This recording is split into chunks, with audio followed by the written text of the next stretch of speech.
Today's quick tip is on the attachment selector switch.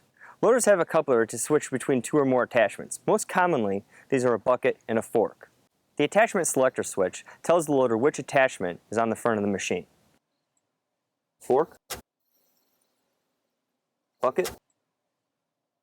This is important because it can affect the return to dig function. For the WA270 and WA320, return to dig is controlled by adjusting the proximity sensors found beneath the bucket cylinder.